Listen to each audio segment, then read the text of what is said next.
Please excuse the mess in the background of this video. If I don't trip over the tripod. Here I have my light that I have a weird sort of shady thing over it so it's not so violent. So instead of having it this way, you can bring it down, with this camera anyway. I think it's the Alpha A7, Sony Alpha A7. And so if you have it down here you can, so as far as it goes.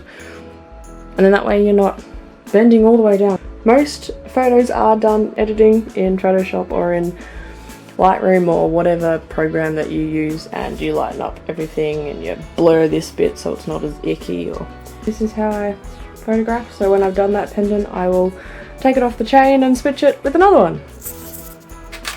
The reason I also never knew of why people took so many photos and they had to go through them all was because the more photos you take, the more better ones there'll be. So just take a bunch. Sometimes it moves without you realising. When photographing bangles, I like to use a flat white surface with a white background. Not that the background really matters unless you're doing from over here. And you place the bangle to the position that you want at the front. Make sure it's in focus. Looking all white and pretty, and the bangle is clear. So moving the tripod down and doing a front angle of the bangle. A side shot, so of course you twist the bangle to show all the different angles and different flowers or pieces or colours that you have in yours. Here's a better view of what you can see on my camera, and the bangle is on the front and the pretty white-ish background. So the lines on here I can just go in Photoshop and just blur them out so they're not as visible, and just go for different angles so they can see every piece. The lighting has changed because it's about to rain and I live in Melbourne. Angle. I'll change the angle around of the bangle, and yeah. I am now doing photography on Marge with the pendants because you know when you see products and they're all the same sort of photo in the same place and you're like, whereas if you have like different types, like different props, same thing but different props, it kind of like shows it in a different scenario. So that's what I'm planning on doing. I'm going to do it on Marge. I'm going to photograph them on Marge. Probably should mention, I also have my light on, just sort of making sure that the shadows aren't disturbing.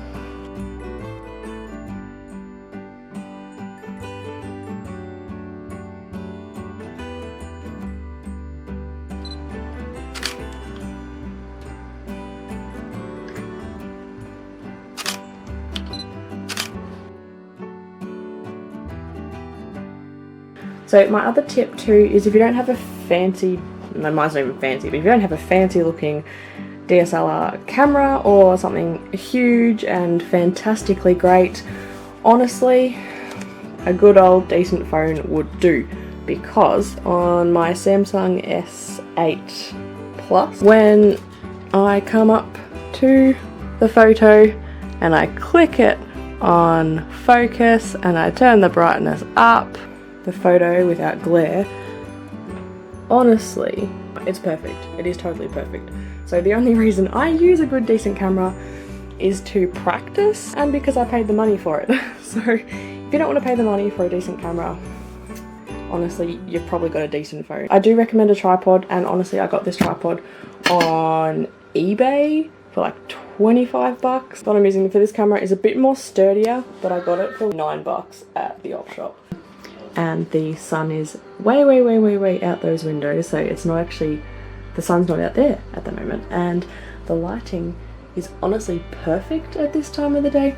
The photos, it's not gonna focus, turn out literally perfect because there's not much glare, the sun's not on the actual product, and it's great, and it's lighting up the whole room without it being too harsh. Using a hanging stand for your, say, we'll just say pendants, is a great way to get a white background and a white table without having anything else in it, and it's hanging perfectly.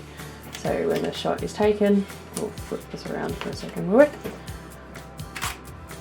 There is nothing else but the pendant to get in the way. Where is it focused? There.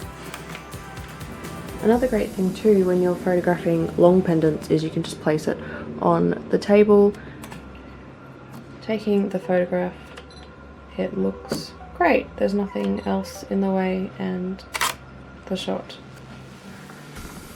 is pretty.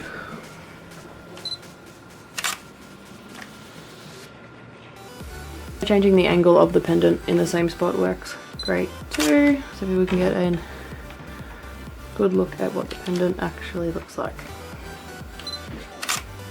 When photographing pieces that have a lot of glare to them, I have figured out a way that if you use a light coloured meshy thing to hold up where the glare is for the camera, the glare is reduced and turns out great. Okay, for photographing earrings I prefer to use a window ledge because there's more sort of light on it and it's smaller, and a prop of the flower. Placing the earring, I'm going to have it so there's not much glare on the front and there is a little bit of glare on the side to show the shape, and I just place them together with the front facing the angle of where I'm going to take the photo. I can't use a tripod here, as you can tell, and I'll try not to get any of the background in the image. And click away. Yeah. Remembering to change the angle of the earrings for different view.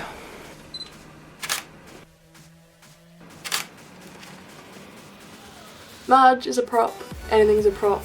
Something that's cute, it's sitting. I find pendants that don't sit themselves are better like hanging on something, and then ones that sort of can sit flat look really good on a window ledge. So I'll do some on a window ledge that aren't these.